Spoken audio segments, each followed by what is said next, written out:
Good evening, class. My name is Angel.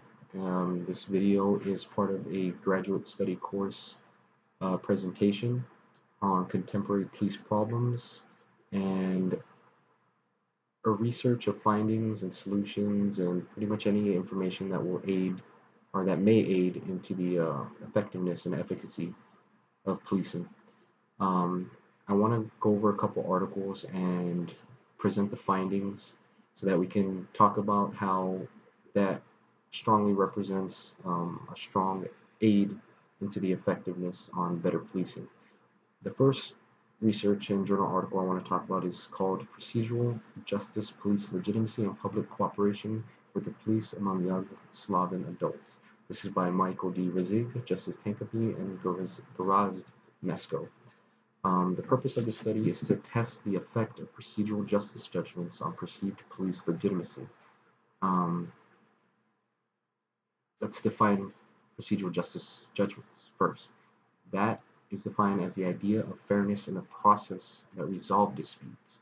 And police legitimacy can be a representation of the acceptance by people of the need to bring their behavior into line with the dictates of an external authority. And I want to kind of point out two key themes of this research. The first is the concern with the antecedents of police legitimacy, that is, the factors that shape legitimacy perceptions of criminal justice institutions, for example, the police. And the second theme is going to relate to the effect of police legitimacy on people's behavior. In other words, for example, cooperation with the police. Traditionally, criminologists have preoccupied themselves with the deterrence and the idea that people obey the law based on self-interested calculations about potential punishments and benefits. And but people are not only rational individuals, they are also moral beings whose interactions with each other depend on mutually recognizable patterns that can be articulated in terms of right versus wrong conduct, or what one ought to do in a certain setting. Um, Therefore, they're likely to obey the law and to cooperate with legal authorities on the grounds of deterrence and also for reasons of legitimacy. Importance of empirical evidence indicates that perceptions of police legitimacy are central to people's willingness to comply with the law, to accept the police decisions, and to help police fight crime. Additional process-based policing research that is conducted in different socio-political contexts is necessary to ascertain whether research findings from the United States merely reflect local truths or they have empirical validity across borders. A central concept in this process-based model of policing is legitimacy. Um, Pretty much the results from this research study, um, it informs police policy and practice. It has long been assumed among criminologists that the police can do little to reduce community crime rates. And it is probably the case that focusing on police attention on the correlates and effects of crime, such as concentrated poverty, family disruption, and genetic predisposition, will not affect offending patterns. However, recent research has shown that some police strategies can impact crime rates. And this current study has showed that in dealing with the crime and police, they can rely on more on area residents if they cultivate legitimacy by exercising their authority in a fair and just fashion. Research also shows that individuals who perceive the police behave in a procedurally just way are not only more likely to perceive them as legitimate, but also significantly more willing to get involved in crime and prevention of crime programs. And given this amount of support, police officials in Slovenia and elsewhere should seriously considering seeking out and or developing training curricula that teach and promote fair practices. This research article pretty much gives a great exemplar of the perception and the way people see how a police function performs. As long as a police agencies perform in just manners and they don't deviate in any type of detrimental um, direction that will dismantle this perception, then that's where you have problems as far as how individuals might perceive and um, intake what type of police um, form that is being utilized. And I really think it is very important that police today preserve this particular practice and should always carry themselves professionally and never become complacent and never have an attitude that's going to deteriorate, why they got the job in the first place. And as long as they provide just forms and just manners of carrying out their duties, I think it'll have a positive effect on the way the general population perceives the notion of how legitimate police practices are. And the next topic I want to talk about is police image. And I think this is pretty prevailing and a profound issue that I find in today's society. And one of the readings from one of our books with Rayner concerning police image, um, there are different from police legitimacy in terms of perceived just practices and how the public scrutinizes and negatively depicts police. And this causes an exacerbating attitude towards police. And this can in turn cause revolt, defiance, and in some forms resistance. And this is very apparent today. And according to Robert Rayner in his book, The Politics of the Police, police bear heavily on restricted groups of people at the base of social hierarchy who are disproportionately the complainants, the victims, or the offenders processed by the police. This is important because there is an apparent and palpable constraint towards these individuals, and the notion that they feel abused and pointed out and processed as a detriment of society causes a lot of mass disturbances. And again, these, like I mentioned before, can result in the revolts. Um, and what doesn't help right now is mass media, and I think that's my primary um, concern for police imaging. And mass media is the main source of perceptions and preferences of policing. And in Rayner's evidence, there is much evidence that mass media shape most people's views of the policing frame, from the policing frame of political debate. And as Rayner points out, in Policing for London, there's a survey that 80% said the news media were their principal source of info about police, contrasted with 20% citing direct experience.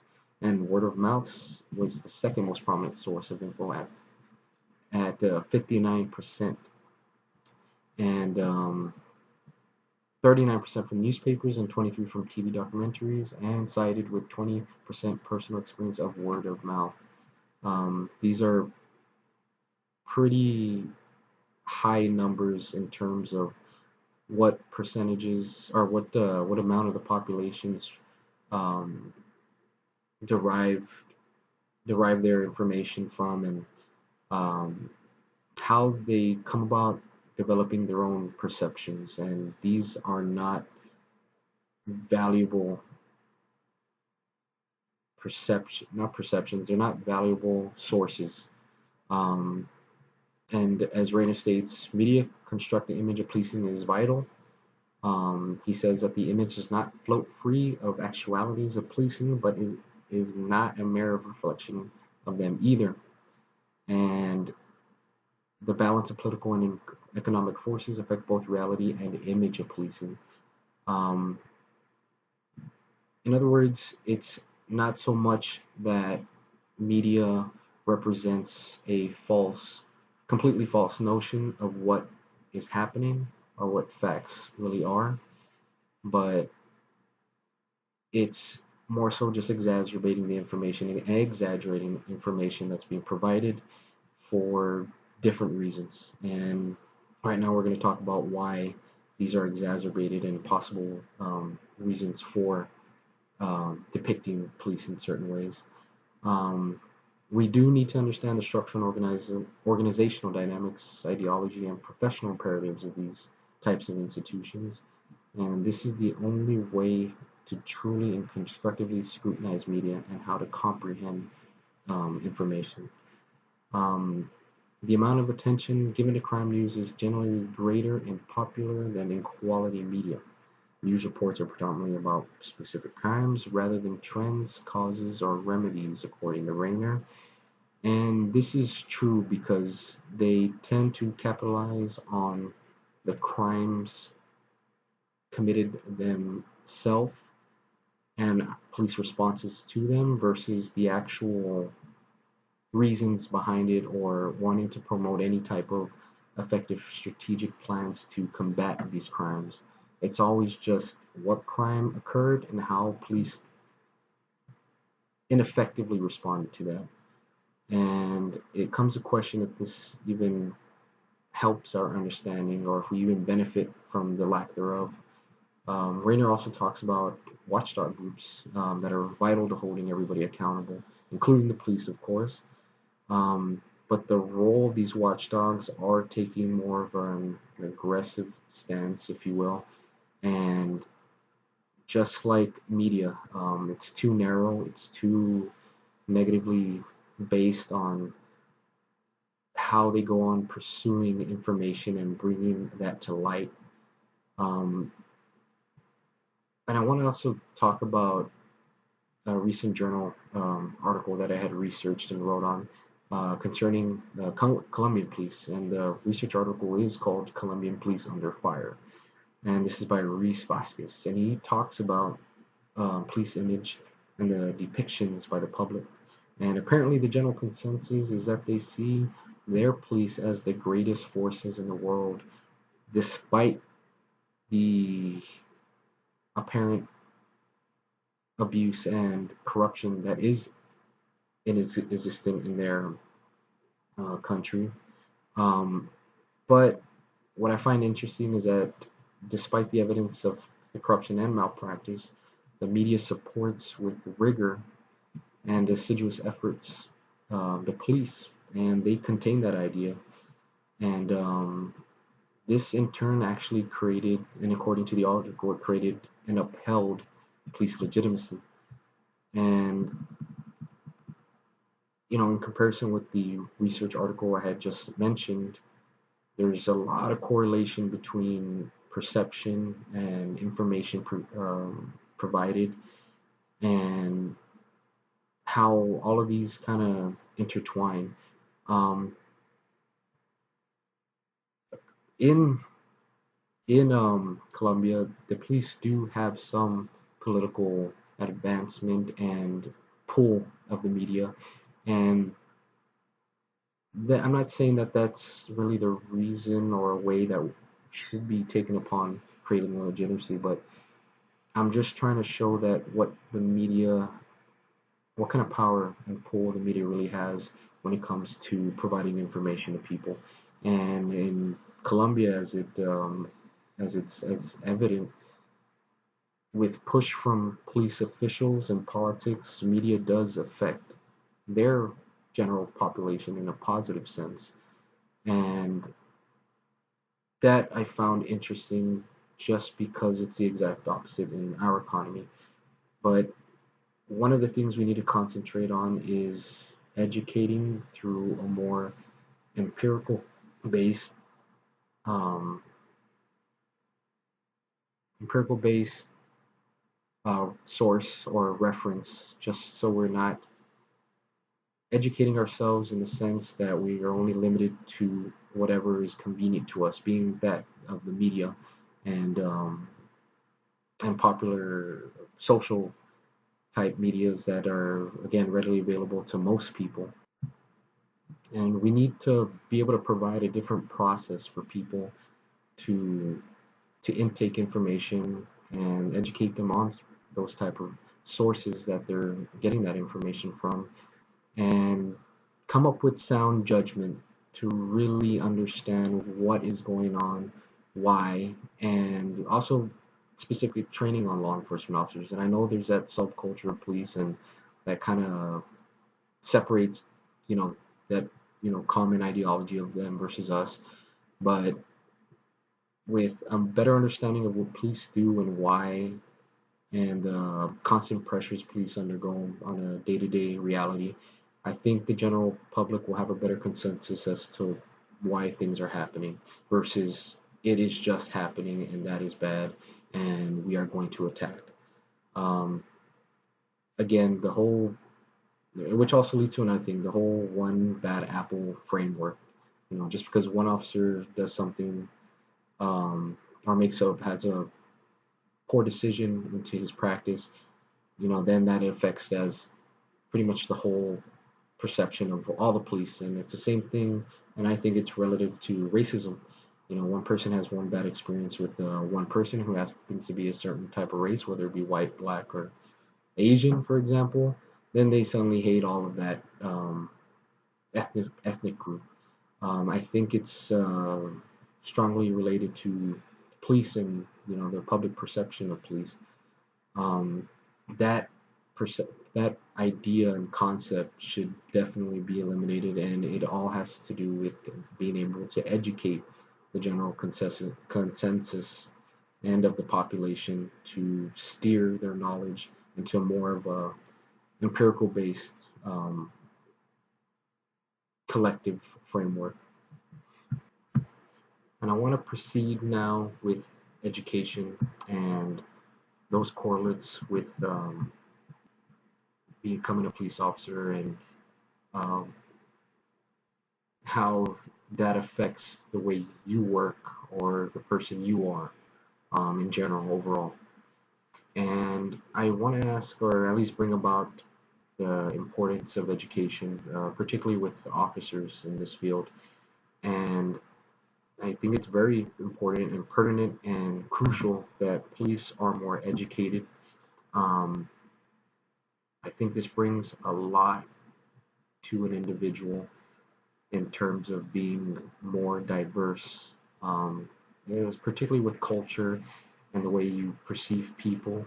Um, just because overall research and theory and understanding of not of why you do what you do versus you just being on the job and being told what to do because that's your duty and responsibility. There are various differences, and being able to educate somebody brings a whole different understanding to being able to conceive why it is you're doing what you're doing. And that also pertains to the media aspect of what we had just recently talked about. Um, Overall, educating people on what not only what police do, but why. Um, there's another journal article I want to talk about, and it's called An Analysis of the Relationship Between Higher Education and Police Misconduct in the New Jersey State Police. And this is by Stephen C. Girding. Um, in the category of level of education, one result from this research study did entail that criminal off-duty yielded very noteworthy. In other words, criminal misconduct by police was very significant, but particularly when off-duty. Um, as the results go, there was a statistical significance in observing these cases, and it was found that having no college is statistically significant for criminal off-duty work. What this implies is that something happens during this college experience, and this is well documented in over 50 years of sociological literature in numerous works by Ernest T. Pascarella and Patrick T. Terenzini in Howard R. Bowen's 1991 landmark work Investment in Learning, the Individual and the Social Value of American Higher Education, and Alexander S. Astin's 1993 benchmark What Matters in College, Four Critical Years Revisited. I just wanted to mention those just in case anybody wanted to review those works. And again, having no college bore a statistically significant relationship to the sustained allegations of criminal off-duty behavior. And this implies positive contribution of the college experience, not only in academic development, but personal and social development as well. Also, in the context of recidivism, sorry, that's a word I can never get, recidivism, or for a more layman's term, a continued misconduct by police officers, it was notable to suggest that having some college experience plays an important aspect. And in general, the benefits of having a college education includes professionalization, maturity and character, multidisciplined, and becoming multiculturally sensitive. And communications and problem-solving skills are then improved, leading to public interactions and public image enhancement. And law enforcement agencies' management and efficiency is improved as well, thereby improving services provided to the communities they serve. And individuals with higher education acquire a broader perspective and can see interrelatedness of societal forces as they affect people as individuals and as subcultures of the large society. And I guess I want to stress on everything I just conveyed right now. Um, they in college you do learn not only what practices and police entail, but the reasons behind it and how everything um, is derived from a beginning and how it is portrayed contemporarily. And I think that's important because the more understanding we have for what we're doing and why we're doing it, the better we are to respond to that stimuli. And again, I just think it's important that we educate officers. In these results, there were, let me get rid of a timer, I'm sorry. Um, the results were staggering. It does prove that college experience does affect behavior in its entirety. Um, and I think with more educated officers, the more efficient and proficient um, outcomes I think we're going to have. It all boils down to changing the behavior, and if you can change the mindset, you can change the practice. And I think this is noteworthy in considering that being able to instill um, better practices and why we're doing them versus just outright telling somebody what to do is going to make a dramatic difference in the way of the workings of law enforcement. And everything I've discussed is pretty much all correlated in the sense that it involves perception, understanding, and being able to extrapolate certain information. Um, One thing that I think hurts a lot of people, indirectly or inadvertently, is perceiving something without getting a background. And especially if it's a negative, entails negative and detrimental aspects of what they're reading, hearing, or listening to. Um, People are sensitive, and that's only human to respond passionately when in the sight of unjust um, offenses. But it's beyond face value and what you see up front. There's always a background. There's always a purpose behind something. I'm not saying that police brutality and police image and negative depictions of what law enforcement officers do in general is non-existent. It definitely is existent. I'm just stating that it's not as profound as what contemporary problems may depict it to be. And I think overall education, understanding, and a better perception of what is provided to the general population is important right now. And um, that's pretty much it. That's really one thing I really wanted to stress on these few articles I did discuss. And I hope this is informative, and I hope anybody watching this does is able to take apart what I'm saying and put it in perspective. And I hope I've taught somebody something.